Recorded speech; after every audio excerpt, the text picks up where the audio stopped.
Ouvinte, você que está nos acompanhando aí de casa, do carro, das redes sociais, programa Entre Livros sempre trazendo um livro novo, um debate diferente.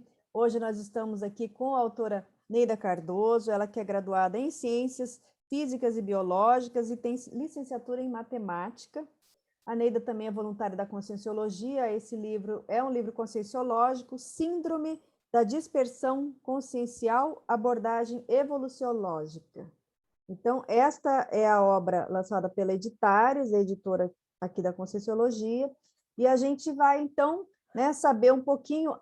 Neida, antes de eu passar a palavra para você, eu quero dizer que hoje é um programa especial, porque nessa semana a gente comemora o Dia Mundial do Escritor. Então, Neida, considere-se representando todos os autores, conscienciólogos, não conscienciólogos, que levam a esclarecimento, levam a cultura, desenvolvem intelectualidade, ajuda aí na formação intelectual, né? Então, você hoje é a nossa representante. E aí, Neida, honrando aí o Dia do Escritor, a gente vai ouvir aí da sua obra, né? O que você traz de contribuição.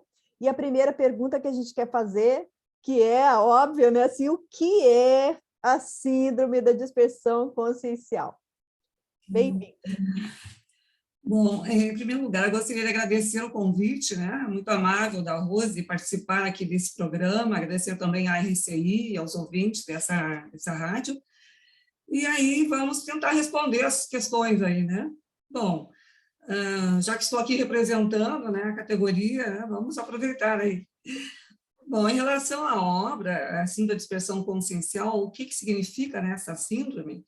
As pessoas têm uma certa curiosidade, porque quando você fala em síndrome, em geral as pessoas já pensam, isso é uma patologia. Realmente é uma patologia, né? Só que quando a gente está falando em relação à consciência, é uma abordagem bem específica que a gente vai estar trazendo. Então, o que acontece? Para a gente entender melhor, a gente sabe que na SOCIM existe um conceito de síndrome que difere sinais e sintomas. Então, sinais, em geral, são aquelas evidências que a pessoa vai estar apresentando de alguma patologia, de alguma condição, e sintomas é aquelas queixas que a pessoa refere, né? Em conscienciologia, tanto sinais quanto sintomas vão ter a mesma abordagem. A gente vai colocar, digamos assim, no mesmo pacote, tá? Porque a gente vai estar falando de uma condição mais ampla, né? Quando a gente fala de consciência, embasado no paradigma consciencial, que foi proposta pelo professor Valdo Vieira, né? O que acontece? A gente está falando daquela condição do âmago do ser, né? Daquela condição mais evoluída, aquela síntese que permanece depois que a gente dessoma, né? Então, nós continuamos o nosso périplo evolutivo e retornamos várias e várias vidas aqui para dar continuidade a esse processo. Então, vejam bem, quando a gente está falando dessa condição, as consciências que a gente considera, por exemplo, como sendo consciências intermissivistas, ou seja, consciências que se prepararam para vir para essa dimensão, a partir de um planejamento, né, de um curso que a gente chama de curso intermissivo. Então, intermissão, na verdade, o que vai ser? Vai ser um período entre a ressoma e a dessoma, entre a condição da pessoa estar aqui, na condição do intrafísico, né, vivendo essa vida, e depois, quando ela a gente descarta o corpo físico e ela muda de dimensão. Então, nesse período, antes que ela ressome novamente e dê continuidade ao seu périplo evolutivo, ela passa por um curso, né, que a gente chama de curso intensivo. E aí ela se prepara, se programa para vir para essa dimensão. Então, ela faz um planejamento e estabelece quais são as metas prioritárias que ela vai executar, vai estar realizando aqui nessa dimensão. O que acontece? Na hora que a pessoa readquire um novo corpo, um novo soma, é possível, né, que haja uma certa dificuldade de reajuste entre esse novo paracérebro, que vai, aliás, o paracérebro da consciência, e um novo cérebro que ela vai estar readquirindo, né? Então, ela vai pegar um novo corpo, uma nova condição com um novo cérebro, e essa readequação pode ser que dificulte um pouco. Mas não é isso que vai levar à síndrome. O que vai levar à síndrome é a condição de, na hora que a pessoa estar aqui vivendo, né, essa condição de estar realizando a sua programação, que ela fez no curso intermissivo, que nós agora chamamos de programação existencial, ou ProEx. Quando ela estiver aqui realizando essas tarefas, é possível que ela saia um pouquinho daquilo que ela se programou, que ela esqueça algumas coisas, que ela se afaste daquilo que foi estabelecido, e aí o que acontece? Ela está entrando na condição da dispersão. Então, vejam, dispersão, na verdade, é um tema neutro. Várias outras especialidades também usam esse termo, né? Então, pode ser uma separação, uma fuga, um espalhamento de alguma coisa, um afastamento de uma condição.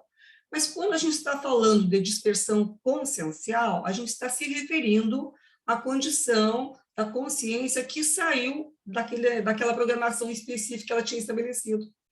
E aí, o que a gente considera a síndrome? Quando a pessoa já começa a apresentar alguns efeitos, alguns sinais, alguns sintomas de que ela realmente não está mais realizando a sua programação existencial a contento.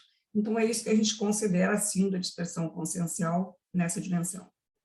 E, na verdade, não significa necessariamente um desvio de ProEx, né? Porque a pessoa, ela sai do prumo, mas como que é em relação à ProEx em si? Tem algum desvio nisso?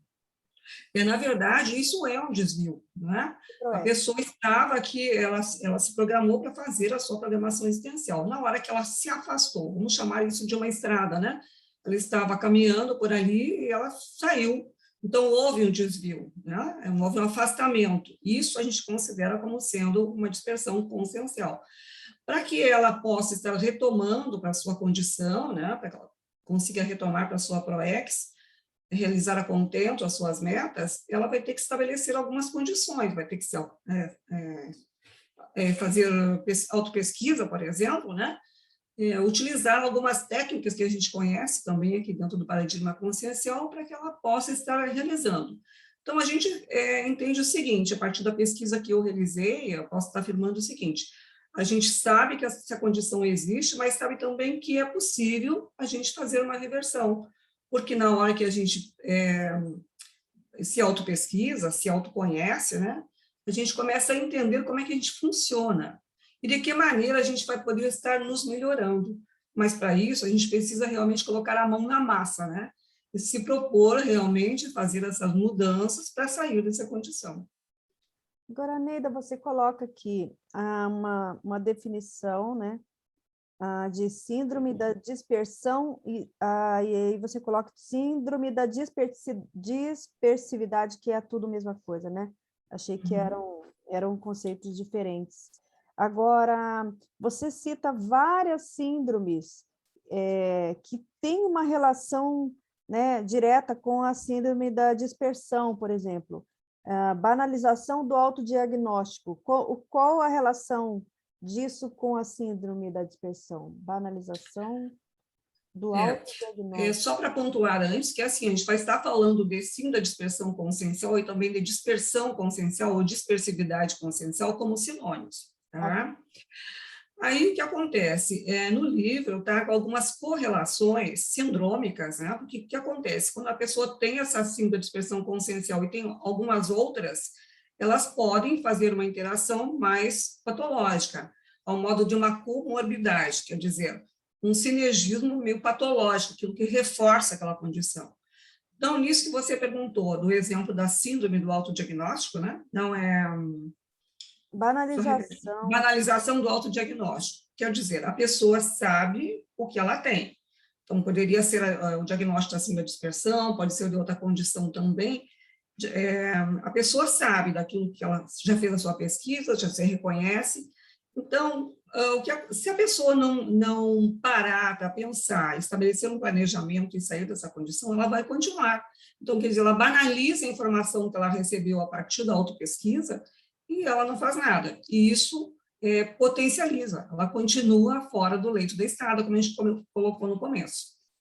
Tá? Então, é preciso que ela realmente, a partir do momento que ela tem esse diagnóstico, ela já entendeu que, na verdade, ela pode ter um heterodiagnóstico e pode ter também um autodiagnóstico, né? Na hora que ela compreendeu que essa realidade é dela, ela vai ter que se encarar.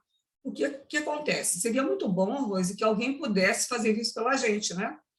Usar uma varinha mágica de pirlim-pim-pim, por exemplo, e dizer, olha, você, a partir de hoje, não é mais disperso. Não é isso que acontece na vida real. A gente precisa realmente se olhar, né? Ver quais são os pontos, onde é que a gente precisa mexer, né? Quais são as técnicas que a gente vai estar usando para melhorar essa condição. Entendi. E quais são os sintomas? Como que a pessoa sabe que ela tem essa síndrome? Na verdade, são vários sintomas, né? Lá na questão da definição, eu trago lá várias abordagens, né? E uma das coisas, assim, ó, porque quando a gente olha para uma pessoa, Rose, o mais comum é que a gente observe, por exemplo, né? A pessoa, ela é desorganizada. Isso fica uma coisa bem à vista, digamos assim, né? A pessoa não cumpre o estabelecido, não cumpre horários, aquela pessoa que nada está bom, pula de galho em galho, como a gente fala, né? Então, a gente começa a perceber essa manifestação daquela pessoa. Mas isso é apenas um lado, né? Uma abordagem, digamos assim. Existem várias nuances, né? E uma das nuances que eu pesquisei foi a questão da sutileza, aquilo que não está claro, né? Aquilo que a pessoa não vê, e que a pessoa consegue perceber isso na sua intraconsciencialidade. Então, é na hora que ela faz uma autopesquisa bem profunda, ela começa a se conhecer, é que ela vai entender aonde é que ela não está usando bem aquele conhecimento, aquela bagagem, tudo aquilo que ela sabe, porque, às vezes, a consciência ela é polivalente, ela sabe uma série de coisas, faz uma série de coisas, tem uma genialidade grande, e a gente conhece muito disso aqui com os nossos colegas, né? Mas o que acontece? Se a pessoa não estiver usando a contento essa genialidade, ela pode, de repente, sair para um outro lado. Não estou falando que essa genialidade é minha, estou dando como exemplo, né? Então, a pessoa que ela é polivalente, que não está usando, de certo modo, essas qualidades potenciais que ela tem, ela começa também a perder o rumo, porque ela sabe que ela pode fazer várias coisas, então ela começa a fazer muitas coisas, e ela faz várias atividades, se envolve com um monte de compromisso. Daqui um pouquinho o tempo passou e ela não fez aquilo que realmente ela se propôs. E passando o tempo é uma coisa rápida, né? Parece que, eu lembro que antes, quando eu cheguei aqui, por exemplo, na Consciologia, eu lembro que o Valdo falava, um século não é nada. E eu pensava, como um século não é nada? Tanto tempo, né? E naquela época eu estava com meio século de vida, né? Daqui um pouquinho a gente começa a caminhar e vê que realmente já está entrando noutra etapa da vida, né? Daqui um pouquinho já vai ter quase também um século, né? E aí, gente, foi tudo tão rápido. Então, é isso que a gente tem que estar atento, cuidando, né? Por que eu estou falando isso, Rose? Porque, às vezes, os jovens, né? Eles chegam aqui com a sua programação e aí, como eles captam tudo muito rápido, né? Estão com o cérebro e com o paracérebro afinado, então tudo é muito fácil, né? Então, não, depois eu faço, porque isso aí, já entendi como é que é, daqui um pouquinho eu vou dar conta. Daqui um pouquinho eu vou dar conta e o tempo vai passando, e daqui um pouquinho a sua programação de vida também vai passando e a pessoa não assumiu as suas rédeas. E a evolução também passa e, de repente, vai ficar para uma próxima existência. Não há problema de ficar para a próxima existência se a pessoa não tiver pressa em evoluir. O que a gente viu? O que eu vejo, né? Estou falando por mim, né? Na hora que a gente passa por um curso intermissivo, que a gente pensa assim, poxa, mas quanto tempo eu já perdi indo e voltando, ressomando, renascendo, quantas vidas, né? E a gente repete as mesmas coisas, comete os mesmos erros, as mesmas abordagens. Quando a gente se dá conta que pode parar com dar um basta nessa condição, a gente, né? Vamos parar com isso. Mas se a gente vem nessa dimensão, nessa condição, ainda na juventude, como eu estava colocando, né? E a pessoa pensa, não, mas eu vou dar conta, isso daqui um pouquinho eu faço. Quando ela vê, o tempo da validade somática já foi, né? E aí ela vai repetir novamente. E o repetir que eu estava falando é o seguinte, pode ser que na próxima vida ela não tenha uma condição tão otimizada como, por exemplo, nós tivemos agora, nesse nosso primeiro curso intermissivo, né? Então, a gente ter encontrado toda essa gama de informações que a gente tem aqui, de material de pesquisa, de colegas, de compassageiros evolutivos com o mesmo propósito, de uma pessoa que nos acompanhou, como o professor Valdo Vieira, né, que teve a paciência, né, como ele teve, de repetir, né, praticamente repetiu as nossas orientações do curso intermissivo em tertúlias diárias, de comentar os temas, debater com a gente, ver quais são as nossas dúvidas, né? Então, é um amparo intrafísico imensurável. E aí, vamos supor que na próxima vida a gente não encontre uma pessoa com essa disponibilidade que ele teve agora, com essa intenção, com colegas que já foram, que já caminharam, e a gente vai ficar meio que perdidos, né? Então, pode ser que isso dificulte. Então, eu penso que a gente tem que aproveitar o máximo dessas condições que temos agora, né? Para que a gente possa estar tirando proveito. E, quem sabe, de repente, andar mais rápido nas próximas, né? Com certeza. Muito bom, Neida Cardoso falando para a gente sobre a síndrome da dispersão consciencial. A gente vai agora, então, Neida, chamar os nossos amigos patrocinadores e nós estaremos de volta, pessoal, em 1 minuto. Programa Entre Livros. Apresentação, Rosimeire Salles. Voltamos a apresentar Programa Entre Livros. Apresentação, Rosimeire Salles. Nós estamos hoje, então, conversando sobre a síndrome da dispersão consciencial, e você faz uma série de situações, né, que tem relação com a síndrome, né? Por exemplo, a tensão saltuária. No que a tensão saltuária prejudica a pessoa, ou seja, assim, é um indício de que ela tem a síndrome? Na verdade, assim, ó, a tensão saltuária é um traço, né, que pode ser que a pessoa ela tenha síndrome da dispersão consciencial e pode ser também que seja um transtorno de déficit de atenção, né? Até foi importante você ter perguntado isso, porque eu tenho recebido perguntas a respeito disso aí, né? O que acontece? Quando a pessoa tem atenção saltuária, é como se fosse assim, um defeito do cérebro, não é bem um defeito, é uma condição assim, como se fosse, não estivesse bem treinado, uma desatenção do cérebro. A pessoa não exercita ele o suficiente para que ele se mantenha a atenção. Se a pessoa tiver, por exemplo, transtorno do déficit de atenção, que eu comentei, né, pode ser que isso seja um problema realmente neurobiológico, né? Então, para esse transtorno, não há uma afirmação categórica, por enquanto, né, de dizer é tal condição que leva ao déficit de atenção, e também não é minha proposta falar disso aqui. Mas o que eu quero chamar a atenção é que quando a pessoa, se ela reconhece que essa desatenção que ela está tendo no dia a dia pode ter relação com a síndrome de dispersão consciencial, ela vai ter que avaliar. Que, por exemplo, ela tem que entender que a condição cerebral é uma condição temporária, porque está no cérebro. Quando ela dessomar, descarta o corpo físico, descarta o cérebro, ponto, ela vai ganhar um novo na próxima existência. Mas se for uma disfunção do paracérebro, da consciência dela, que ainda não tem esse domínio, que ela precisa se preparar para ter esse reforço, aí a condição do paracérebro, que é uma condição mais avançada, né? Digamos assim, que é uma condição de imortalidade da consciência, né? Ela vai continuar existindo por muitas e muitas vidas, vai fazer parte, esse paracérebro vai fazer parte do pedro evolutivo dela. Então, se ela reconhece que isso é uma condição de desatenção consciencial, que ela pode estar melhorando essa condição, ela vai investir numa melhoria. Porque eu estava falando do cérebro antes. Se for um TDAH, que é o transtorno de déficit de atenção, ela pode estar procurando um especialista da área e tomando a medicação, que hoje em dia isso é uma patologia, né, que é regulamentada pelo Código de Doenças. Pronto, isso aí vai estar resolvendo. Mas, se for da consciência, não vai ter medicamento que resolva, né? É ela que vai ter que investir nela mesma, ver como é que ela pode estar corrigindo essa desatenção, né? Por exemplo, ela pode estar melhorando isso, Rose, através de leituras, né?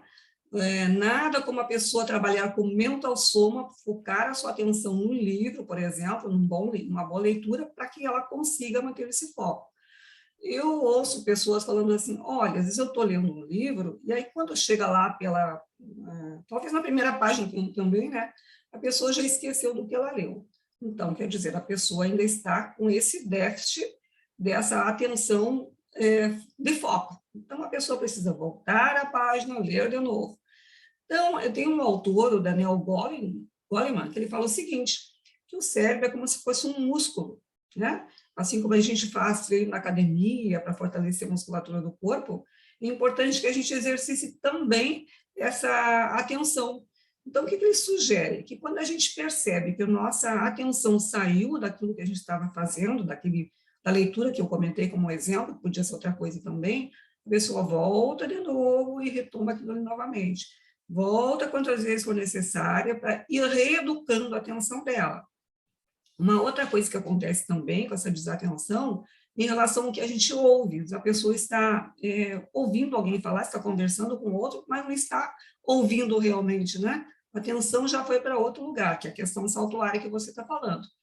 Isso é mais comum em criança, mas pode acontecer que o adulto ainda apresente essa condição aí também.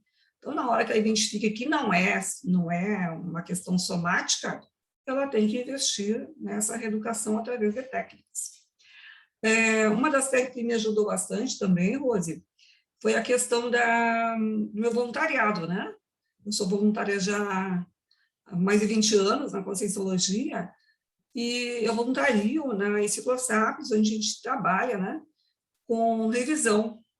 E ali, a gente precisar estar atento àquilo que a gente lê, àquilo que a gente observa, né, para poder fazer uma avaliação, isso também é uma coisa muito importante. Sem contar, né, que na Socin eu fui professora, fui docente por 27 anos. E eu precisava, né, revisar conteúdo, e na minha época era conteúdo em sala de aula, não era o professor que ficava em setor, ficava direto, né, trabalhando com o aluno. Então, isso também me ajudou a ter um foco nesse sentido, né? Mas se a pessoa precisar fazer outras atividades, outras técnicas, eu até estava vendo uma técnica que eu olhei há pouquinho, está no livro também, e essa é uma técnica que você vai gostar, que fala na redação de pensatas, tá? O que são pensatas? Você pode explicar melhor depois o que é pensado, porque você que é especialista, mas o que acontece? Na hora que a pessoa estiver redigindo essas pensatas, ela pode, né, colocar também, na hora que ela redige as pensatas, ela pode colocar uma avaliação em relação aos atributos conscienciais que ela está usando no momento. Isso é uma proposta do professor Valdo, que está lá no Lexio de Pensatas, e é muito agradável, né? A pessoa redige, aí depois ela vai e olha, estou usando mais o quê? Isso aqui é mais atenção, isso que a gente está falando agora, isso aqui é mais raciocínio lógico, isso aqui é autodiscernimento, isso aqui é uma parapercepção, e assim por diante. A pessoa pode estar trabalhando, né, e fazendo essa correlação. Para que ela possa fazer essa correlação, ela vai ter que estar com muita atenção no processo. Se você quiser falar a respeito aos pensatas, fique à vontade. Então, você tem um livro, você é autora de um livro sobre essa temática. O título do meu livro é Ortopensatas das Mini-Tertúlias Conscienciológicas. A pensata, ela é um sinônimo, ela é da família das parêmias, dos provérbios, dos aforismos, das máximas, dos pensamentos.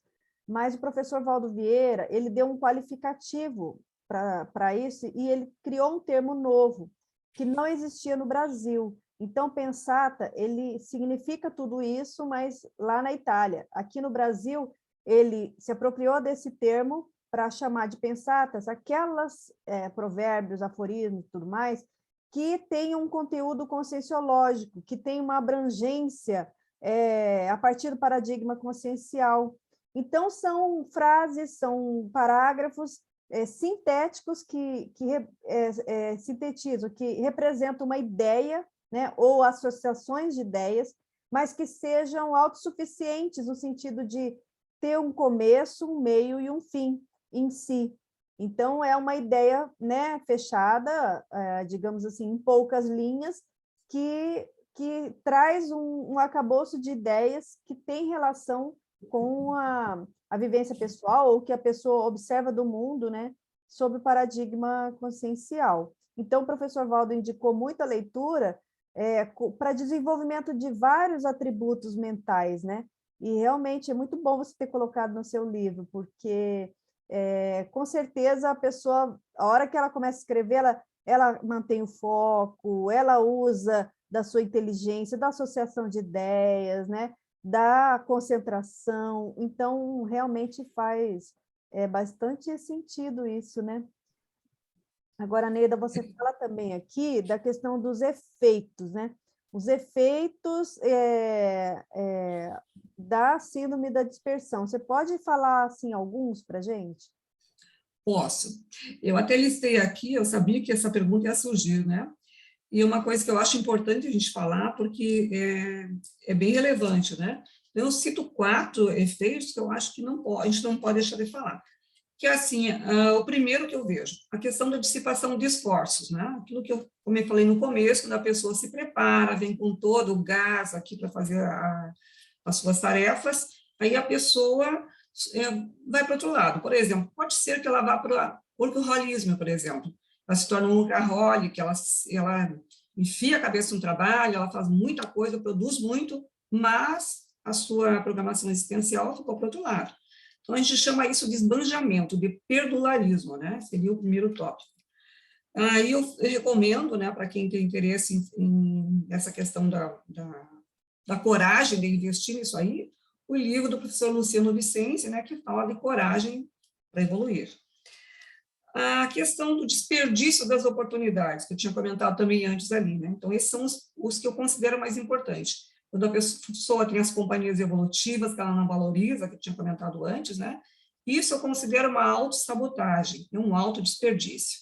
E a professora Helena Monfroy tem um livro que o título é esse, Anti-autodesperdício consciencial, se não me engano é isso, né? Mas ela fala exatamente dessa condição aqui. Um outro efeito que eu acho bem sério também, que eu acho bem sério, não, é dos piores, eu penso. A ausência de atualização intraconsciencial. Quer dizer, a pessoa, para poder fazer essa programação que ela se propôs aqui, por mais bagagem que ela tenha trazido, sempre vai ser necessário que ela realize reciclagens, que ela faça mudanças, né? Seja no seu entorno, mas principalmente na sua intraconsciencialidade. E se a pessoa mapeou que ela precisava, né, fazer algumas mudanças, vai começar principalmente pelas mudanças pessoais, intraconscienciais. Então, se a pessoa deixar de fazer isso, a gente chama de anti-reciclagem, anti-recim, ou procrastinação, a pessoa deixa para depois, né? Vai empurrando com a barriga e as coisas não andam. Tem um livro da professora Marta que fala de reciclagem intraconsciencial para quem tiver mais interesse em aprender sobre o tema.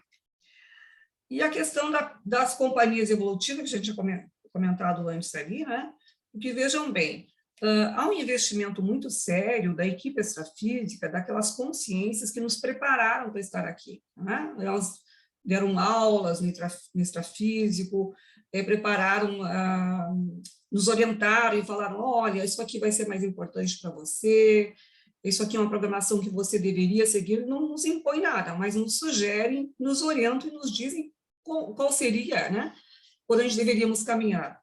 Então, na hora que a gente não valoriza esse investimento da equipe, que a gente chama de amparadores, é como se a gente estivesse dando uma banana para isso aí, né? Não ligando a mínima. E isso vai fazer com que a gente entre na condição da anti-evoluciologia. Quer dizer, a gente perca a oportunidade de evoluir e isso vai sendo procrastinado para mais adiante, o que não é uma coisa boa. Essa perda das companhias evolutivas, se vocês tiverem interesse em aprofundar mais, tem um livro da professora Mabel Teres que ela fala sobre o Zéfiro, né? Que é uma personalidade consecutiva do professor Valdo Vieira, que eu acho que vocês deveriam ler para aprofundar essa condição das companhias que a gente está falando aqui. Então, eu acho que esses 6 efeitos, Rose, para mim, são os principais, né? E eu acho que isso, né, se a gente evitasse ou conseguisse minimizar essa condição, evitaria, né, a solução de continuidade daquilo que a gente se propôs, daquilo que a gente tem que fazer. Então, quanto menos a gente evitar essa quebra, né, dessa nossa produção aqui, melhor. Agora, Neida, você criou aqui um instrumento, né, de pesquisa que a pessoa pode usar para ela avaliar qual é o seu nível, o seu índice de dispersão, né, ou de manifestação da síndrome da dispersão, que é o dispersograma, não é isso? Pode falar um pouquinho sobre ele? Então, esse dispersograma é assim, ó, porque na hora que a pessoa, né, mas será que eu tenho, será que eu não tenho? E eu tinha essa dúvida também, porque a minha pesquisa não começou porque eu achava que era dispersa, até pelo contrário, achava que era muito alinhadinha, né? Mas, como eu falei, eu não pesquisei aquilo que estava mais escrachado, pesquisei depois o que estava mais sutil, né? Então, para eu investigar mais a sério, eu criei esse instrumento para mim, né? Então, eu sugiro aí algumas questões, e isso é uma ferramenta que pode também ser útil para outras pessoas, porque pode servir de modelo, por exemplo, ela pode olhar essa ferramenta e, com base nisso, adequar para a sua realidade. Então, são questões que, na hora que a pessoa avalia, ela vai colocando no papel e vai marcando, né? Isso eu tenho, por que que eu tenho? Vai se aprofundando, não basta de colocar sim ou não, V ou F, né? Não é questão de marcar V ou F. A pessoa precisa entrar em cada item e se avaliar. Agora, em junho, eu dei um curso com essa ferramenta, né? Com o mesmo nome, só coloquei autodispersograma, porque era uma oficina, no caso. Então, as pessoas que participaram, elas puderam, né? Com base no instrumento, fazer a sua aferição. Então, a pessoa avalia, se dá uma nota a partir daquilo ali, e depois ela consegue construir para ela, né, um planejamento de ação.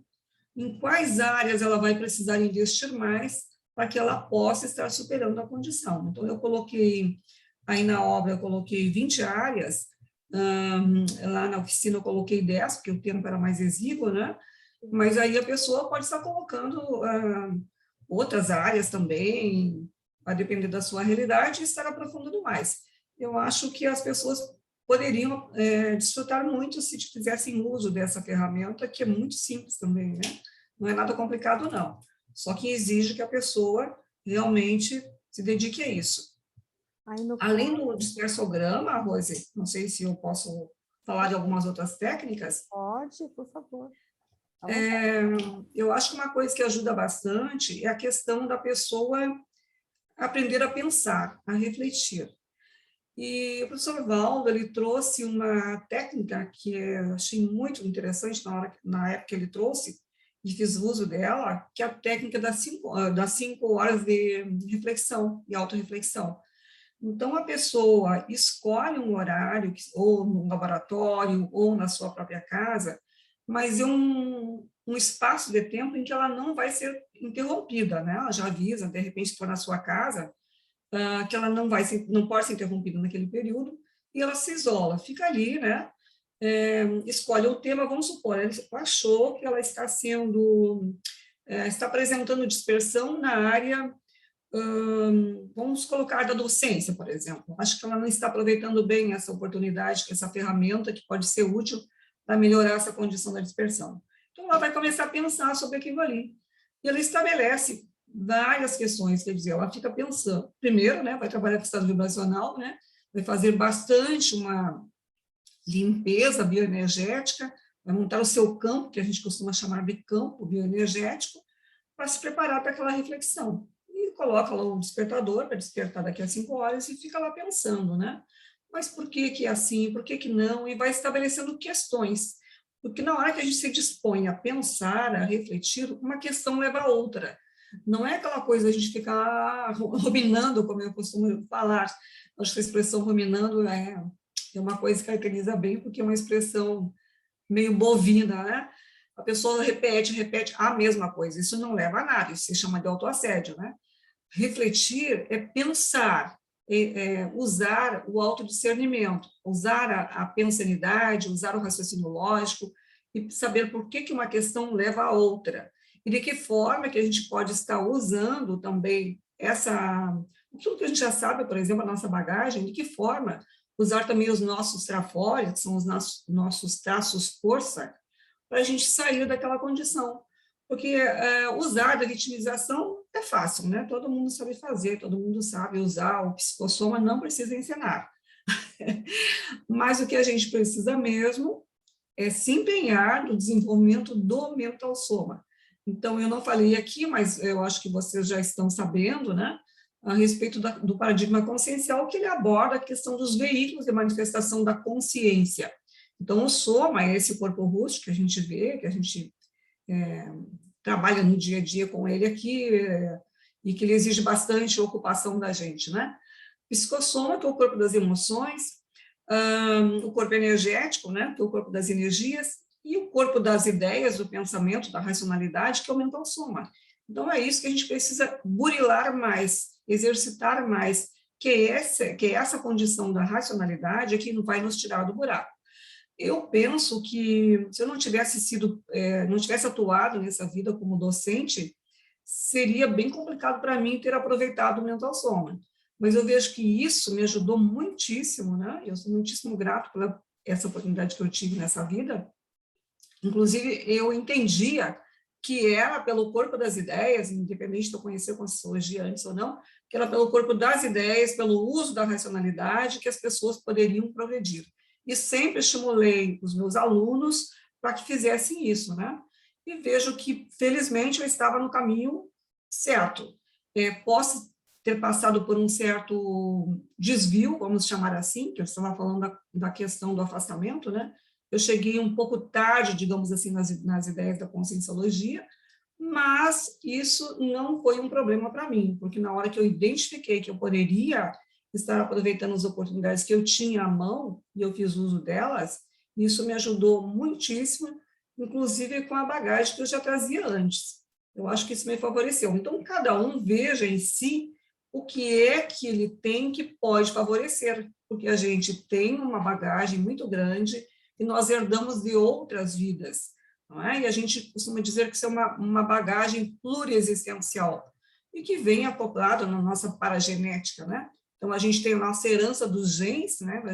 A herança da nossa família, dos nossos pais, e também tem a nossa auto-herança, aquilo que a gente já aprendeu em outras vidas. Então, é importante que quanto mais a gente possa estar aprendendo, né, e se melhorando, isso vai fazer parte das nossas próximas vidas. Então, a gente vai levar na nossa bagagem esse aprendizado. E esse é o ganho que a gente tem quando a gente investe nessa condição. Agora, quando você resolveu estudar esse tema, você identificava ter essa síndrome? Ou você foi aprofundar porque você viu que havia muito na CCCI, por exemplo? Como é que foi? Na verdade, assim, Rose, são vários fatores, né? Primeiro que a gente olha primeiro para o outro, a gente vê, olha, o fulano, né? O fulano é disperso, fulano faz as coisas, não é organizado, olha no filho, olha no marido, olha na família, e aquela coisa, né? Depois, mais adiante, a gente começa a ouvir, começa a ler e começa a ver, mas essa tal dispersão, será que eu tenho isso? E a gente vai começar a se pesquisar, porque algum bichinho vai tocando, né? E vai cutucando, e a gente vai sentindo um certo desconforto, aquela coisa da crise de crescimento que a gente tem, né? Aquele desconforto íntimo que a gente começa a perceber, e a gente começa a investigar o que é que houve. Então, a gente aproveita essas crises que surgem na vida da gente e vai em frente. Então, o que acontece? Por exemplo, como eu comentei, cheguei um pouquinho tarde, mas na hora que eu cheguei, eu comecei a investir em tudo que foi área que apareceu, né? Eu comecei a cair de boca, como você diz, né? Então, eu começava a ver, assim, que eu ia para um curso, e eu fiz um curso de autores em 2017, eu acho que você estava lá como docente na época, e aí por que acontece? Eu tinha uma certa facilidade, né, de escrever, mas na hora que eu entrei no curso, eu não tinha tema nenhum, e saí de lá sem o tema, né? Aí eu percebia, porque eu pensava assim, não, na hora que eu chegar lá, vou começar a escrever e vai sair, né? E vou escrever. Não, foi isso que aconteceu. Eu pensei, opa, está acontecendo alguma coisa errada, né? Aí eu comecei a observar assim, mas por que é que não está saindo aquela minha proposta, minha proposição? Em outras áreas eu estava indo muito bem, mas ali não estava caminhando. E eu pensei, bom, eu já estou com mais de meio século na época, né? E se eu continuar nesse ritmo, daqui um pouquinho eu vou estar com um século e eu não fiz nada, que eu comentei lá no início, eu estou trazendo um exemplo que é meu, né? E aí eu comecei a avaliar, não, mas, opa, isso aqui um pouco, estou jogando fora as oportunidades, não estou sabendo aproveitar. E foi aí que eu comecei a estudar mais a questão da dispersão, até porque teve lá um círculo mental somático, aqueles encontros que nós temos nos sábados, né? Que a gente debate ideias, conceitos, e quando a gente tinha iniciado o círculo, acho que foi até o terceiro, o professor Valdo fazia parte, né, acompanhava com a gente, ele trouxe a questão da síndrome de dispersão consciencial, e aquilo foi um choque para todo mundo. Eu já tinha passado meio perto do conceito, mas ainda não tinha me aprofundado, né? Na hora que ele mexeu com aquela ideia, que todo mundo começou a se perguntar, eu identifiquei logo em mim, opa, eu preciso dar mais. E comecei realmente, a partir daí, a estudar mais sério essa condição, e aí resolvendo, opa, vamos criar ferramentas, vamos dar um basta, e pensei no que foi mais importante ainda. Acho que essa ideia que eu tive de me pesquisar e ter ido em frente foi com o seguinte objetivo, Rose, de na próxima vida já estar com essa condição resolvida, de deixar também um instrumento, né, um legado para o meu autorrevisamento quando eu retomar aqui, passar o bastão para mim mesmo em primeiro lugar, e também, de repente, que outras pessoas possam também estar se beneficiando dessa condição, para chegar aqui na próxima vida e não ficar perdendo tempo. Assim que possível, quero estar lúcida e saber que não posso perder tanto tempo assim, para poder conseguir caminhar com mais celeridade na minha programação de vida. Poxa, então ele é bem profilático mesmo, né? Além de fazer assistência para outras pessoas se observarem, ele ainda pode servir depois, né, para você numa retomada. Neida, a gente vai agora, então, chamar o nosso comercial e a gente volta daqui a pouquinho. Programa Entre Livros. Apresentação, Rosimeire Salles. Voltamos a apresentar Programa Entre Livros. Apresentação, Rosimeire Salles. O tema hoje é Síndrome da Dispersão Consciencial. E a Neida estava falando aqui para a gente, né, sobre os efeitos enfim, sobre essa condição da gente analisar nós mesmos, né, e ver o tanto de dispersão que a gente tem na nossa vida, né? E você coloca aqui um exemplário. Esse exemplário seriam o quê? Seriam exemplos de condições que a pessoa pode identificar, como é que é?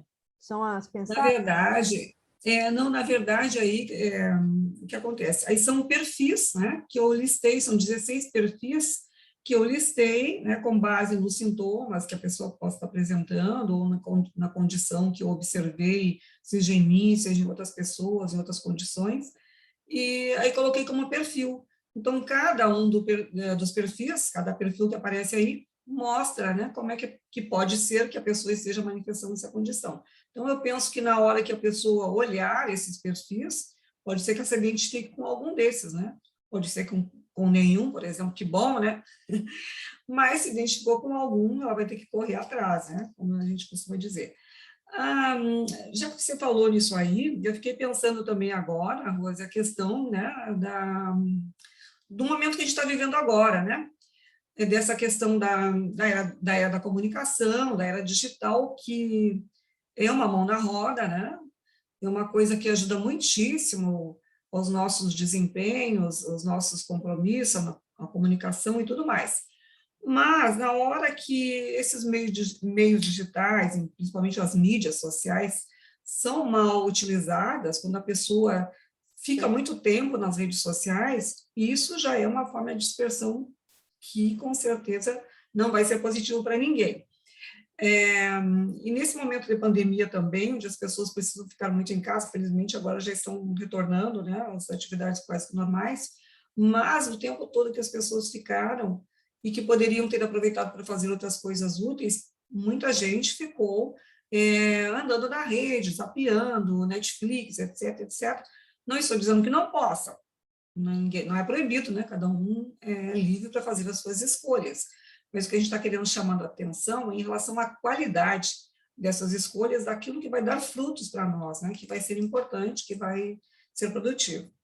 Então, dentro disso aí, a gente diz que a gente vive essa era, né, dessa comunicação. E tem também um contraponto nisso aí, que é a era consciencial, que a gente está vivendo também hoje. Então, o meu livro, por exemplo, ele foi publicado ano passado, em plena pandemia, né? E por quê? Porque na hora que eu consegui, né, identificar, como eu já comentei antes, né, que eu poderia estar fazendo essa pesquisa, poderia estar melhorando, eu fiz isso por quê? Porque estava embasada num paradigma que me falava, né, que eu poderia usar várias ferramentas, usar autopesquisa, não é? Usar também, avaliar a condição das múltiplas vidas, da plurissencialidade, né, de saber que eu não vou morrer, que quando eu morrer eu vou voltar de novo. Eu poderia pensar assim, não, mas eu vou morrer mesmo, então, acabou, não vai ter mais outra vida. Mas se eu sei que tem outra vida e que eu posso voltar com bagagem melhorada, isso para mim já é um entendimento de que eu posso fazer uma coisa melhor. Então, o paradigma consciencial, ele nos dá essa condição, nos mostra, né, descortina uma nova realidade, né, um novo momento, onde a gente está aqui no planeta, né, com toda essa condição que está acontecendo aí, mas somos inúmeros, milhares de consciências, com milhares de conexões energéticas acontecendo, né? Interações, como a gente comentou, seja lá na comunicação midiática ou não, no dia a dia, e isso acelera, né? Faz com que a gente possa estar acelerando o nosso processo, porque a gente tem muita informação. Então, não é como no passado, que a gente não tinha encontrado uma pessoa a cada uma semana, passar para encontrar outro, digamos assim, né? Hoje não, né? A gente encontra toda hora. Então, quer dizer, a gente vai ter uma interação, uma troca, né? E isso vai fazer com que a gente tenha mais feedbacks e que a gente saiba o que a gente quer para nós de melhor. Então, saber que a gente pode também ser melhor, eu acho que isso não tem preço, né? Então, a gente precisa também estar sempre atento a essas oportunidades que a gente encontra, né, para fazer o uso delas. E eu acho que essa era consciencial veio para isso, para mudar, para fazer desse momento, dessa condição, um momento de virada, né?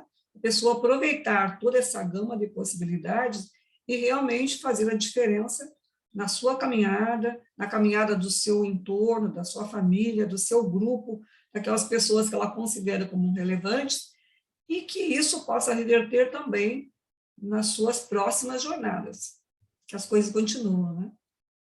Exatamente. O WhatsApp também é uma perda de tempo, se a gente for pensar assim, né? Porque uma coisa é você aplicar inteligentemente, outra é você embarcar nos vídeos e mensagens e tudo, e você vai embora, já perdeu um tempão, né? Agora, Os bons dias da vida, né? Os bons dias da vida. ai, todo dia, aquele monte de bom dia. Agora, o que causa essa síndrome em si, assim? Qual que é a origem dela?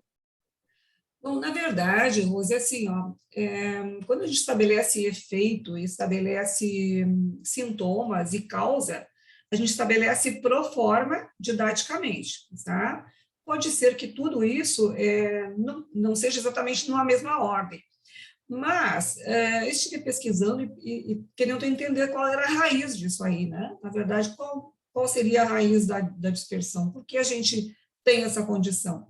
E aí eu fui buscar, comecei a pesquisar dentro daquilo que eu tinha anotado, né? Porque eu passei um tempo anotando, fazendo registro, né?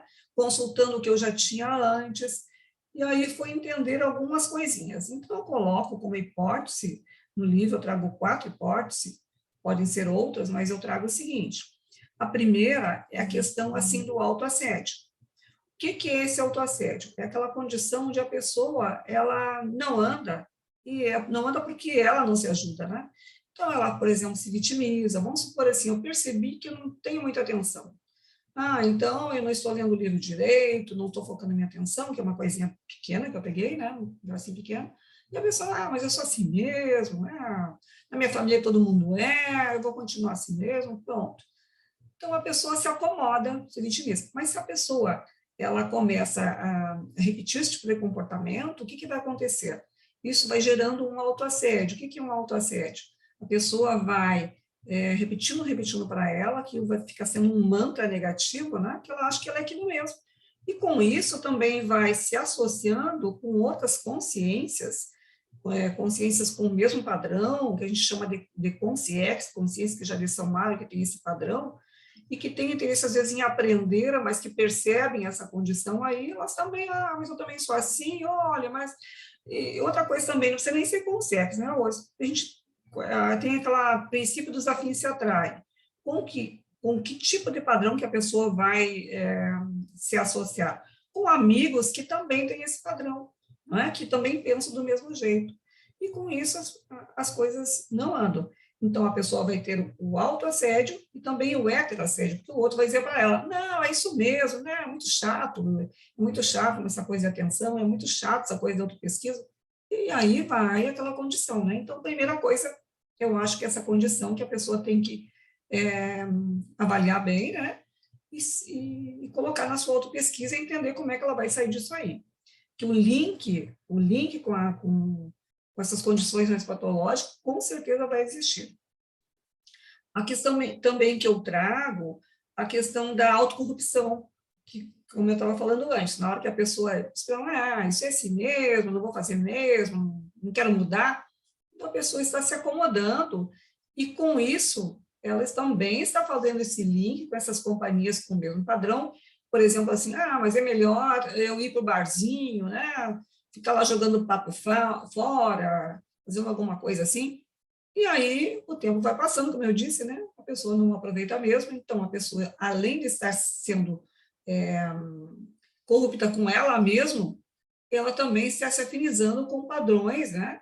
Que não são tão positivos, e de repente ela vai ficando, como é que a gente chama? Com a condição energética dela impregnada disso aí, e ela não consegue mais caminhar, se perceber, né, e saber que ela não é aquilo ali. A realidade dela é outra, ela se preparou para vir aquilo, a condição dela é bem diferente. Se ela quiser usar a sua condição da vontade, né, que é a sua gasolina azul, ela pode muito bem estar revertendo essa condição. Quando a gente diz vontade, a gente diz aquela condição da decisão, né? Vontade implica decisão. Decisão significa ação. A pessoa ela tem que entender que ela pode fazer alguma coisa e estabelecer para ela como é que faz. Então, decisão, ação para chegar na realização. Senão, ela continua na mesma patologia. Outra questão também que entra nisso aí, outra hipótese, é a questão da autodesorganização. Pessoa que, às vezes, ela não prioriza a questão da organização básica diária, muito menos a sua interconsciencialidade. A pessoa que não prioriza a questão da linearidade pensênica. Por exemplo, ela vai falar alguma coisa e ela faz uma volta, um redemoinho, né? As pessoas voltam costumava chamar isso de ir a Buenos Aires via Paris, não sei se você lembra. Então, quer dizer, a pessoa dá uma volta enorme para chegar, né, num lugar que poderia ser mais fácil, ser mais objetiva, ser mais clara, e isso é uma condição, por exemplo, que a gente percebe que quando a gente vai escrever, né, as obras de conscienciologia do professor Valdo são assim, né, tem essa questão da síntese, da objetividade. E quando a gente se propõe também a ter escrever nesse padrão, a gente consegue também melhorar esse pensamento. E isso faz com que a gente entre nesse veio e melhore essa condição, até chegar numa questão de ortopensilidade, que é a pensilidade sadia, equilibrada, né? E vai nessa direção. Uma outra condição também que eu vejo é a questão que eu coloquei como hipótese, a questão da pusilanimidade. Pusilanimidade é um nome meio estranho, né? Eu acho que quando eu vi essa primeira vez, eu já não gostei da palavra. Mas, se a gente avaliar o que é essa condição da pusilanimidade, é aquela questão da pessoa ter medo, né? Deixa eu só cancelar que tem alguém me chamando aqui, eu vou precisar. Pronto. Tem medo. Por quê? Na hora que a pessoa ela vem fazendo algumas mudanças, e aí ela encontra alguma companhia do passado, como eu falei, a questão lá dos heterossétios, né? encontra alguma companhia do passado, que quer manter ela no mesmo padrão, e ela se assusta. Ela fala, ih, agora como é que eu vou sair dessa, né? Então, se eu mexer meu pé para esse lado, o fulaninho vai me ver. Aquela coisa, quando a pessoa deve alguma coisa, ela não quer como é que chama? O cobrador, vamos colocar assim, né? Não quer ser vista pelo cobrador, digamos assim. E o que vai acontecer? Ela vai querer se esconder o tempo todo. E isso se chama de pusilanimidade, fuga, né? E acontece isso, gente. Infelizmente, acontece na nossa evolução, né? A pessoa começa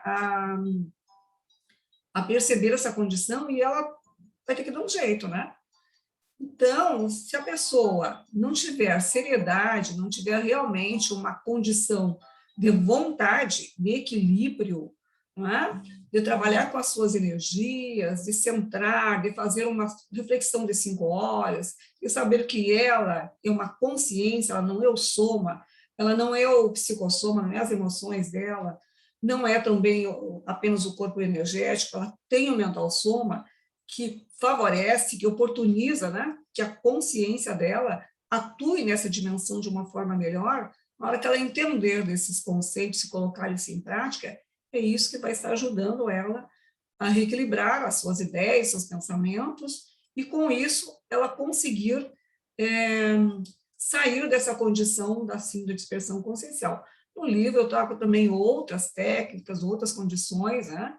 Isso que eu falei são as hipóteses que eu trouxe, mas tem também a condição de como sair, né? Eu mostro o problema, mas depois eu mostro também um pouco de luz no fim do túnel, né? Para que a pessoa possa estar Pode fazer, querendo dar um pouco de sair. luz para a gente nesses últimos 5 minutos? Então, além daquela técnica que eu falei para você, das pensatas, né? Tem também outras, né? Outras técnicas bem interessantes. Tem também, por exemplo, assim, quando a pessoa quer equilibrar, que tinha falado antes, a pessoa tem dificuldade para manter a atenção. Na hora que ela começa a forçar, forçar que eu digo no bom sentido, né? Retomar e reeducar a sua atenção, ela pode ampliar isso para fazer a questão das sínteses. Então, por exemplo, ela lê um livro e, a partir do que ela leu, ela faz um resumo daquilo que ela leu. Se ela tiver dificuldade, ela pode pegar por capítulo, pode pegar por página, por exemplo. Qual é a ideia daquela página? Escreve. Qual é a ideia da outra página? Pronto. Daqui um pouquinho ela vai estar assim tão enfronhada nesse trabalho que para aquilo vai ser fácil para ela. Então, isso vai ajudar com que ela aprenda, como a gente estava colocando ali, a colocar a ideia mais objetiva, né? Não precisa fazer um resumo de meio livro, por exemplo, tem todo um livro de 100 páginas, ela vai fazer 50. Não, ela vai escrever isso no máximo em 10 linhas, por exemplo. E essa é a síntese daquilo que ela está se propondo. Essa síntese ajuda muitíssimo na condição ideativa da pessoa e na centragem, na linearidade pensênica. Uma das coisas que eu vejo, Rose, que se a pessoa conseguir manter a sua linearidade pensênica, ela conseguir equilibrar o seu pensamento, isso ajuda muitíssimo ela a avaliar outras condições. Ela pode, por exemplo, estar com uma dificuldade de... por exemplo, que eu falei da questão do workaholic, a pessoa trabalha muito e a pessoa não faz muitas coisas, mas ela tem linearidade pensênica, ela sabe pensar, ela sabe raciocinar. Isso é uma condição traforista que pode ajudá-la a sair dessa condição. Então, uma técnica que também ajuda bastante a pessoa a fazer uma lista de trafores, aquelas ferramentas, né, auto-ferramentas que ela já possui, qualidades que ela possui, ferramentas que eu digo pessoais, né? Então, no que ela é boa, né? Qual é a condição que consegue tirar ela do buraco? A pessoa é determinada, a pessoa ela sabe pensar bem, ela sabe raciocinar, ou a pessoa, uma outra condição qualquer que ela veja, não, isso aqui eu posso empregar para me ajudar. E aproveita isso e usa como ferramenta para que ela possa estar usando no seu planejamento, naquilo que ela vai precisar fazer, que ela vai precisar fazer mudanças, principalmente de foro íntimo, como eu tinha colocado, mudanças, reciclagens pensênicas, intraconscienciais e assim por diante. Então, são técnicas, né? E tem outros também que ela vai poder estar usando. Eu lembrei também agora da questão de uma outra técnica do autotreino. Acho que eu até te comentei, do autotreino atencional, da pessoa estar prestando atenção numa coisa, por exemplo, né? É diferente da divisão de atenção, né? Divisão de atenção, a pessoa está fazendo três coisas simultâneas. Mas para uma pessoa dispersa, é melhor que ela comece com uma coisinha básica, com autotreino, por exemplo, da atencional. Depois ela pode evoluir para essa questão, outra, né? Divisão de atenção, que eu lembro do Sr. Valdo falando disso aí, né, quando ele comentava, a gente achava, nossa, como é difícil, a gente vai tentando, vai experimentando, a gente vai aprendendo como é que faz, né, de estar acompanhando 2 ou 3 acontecimentos ao mesmo tempo, mas entendendo o que está se passando, não é aquela coisa de ficar, né, que nem mosca tonta, não, é prestando atenção e entendendo o que se trata, por exemplo, 3 coisas ao mesmo tempo, assistir um programa, assistir uma pessoa falando. Claro que a gente não está recomendando isso para a pessoa que tenha um padrão de dispersão no início, mas depois que ela já tem um certo domínio, ela pode estar exercitando e vendo se realmente melhorou a sua condição. É uma outra possibilidade também. Excelente, e tem outras. Né? Excelente, Neida. A gente poderia ficar aqui mais um tempão, né? Ouvindo aqui de você. Hoje o nosso bate-papo foi altíssimo nível, gente. A gente aprendeu bastante aqui sobre a síndrome da dispersão consciencial. A gente agradece, então, Neida, imensamente a sua presença aqui conosco. A gente agradece a você que esteve aí ligado nas ondas da Rádio RCI e também que nos está assistindo no YouTube, no Facebook, no site da Rádio Sempre RCI. Sexta-feira que vem, então, temos mais programa Entre Livros e a gente espera por vocês. Tchau, tchau, pessoal. Você acabou de ouvir o programa Entre Livros, com Rosimeire Salles, aqui na RCI.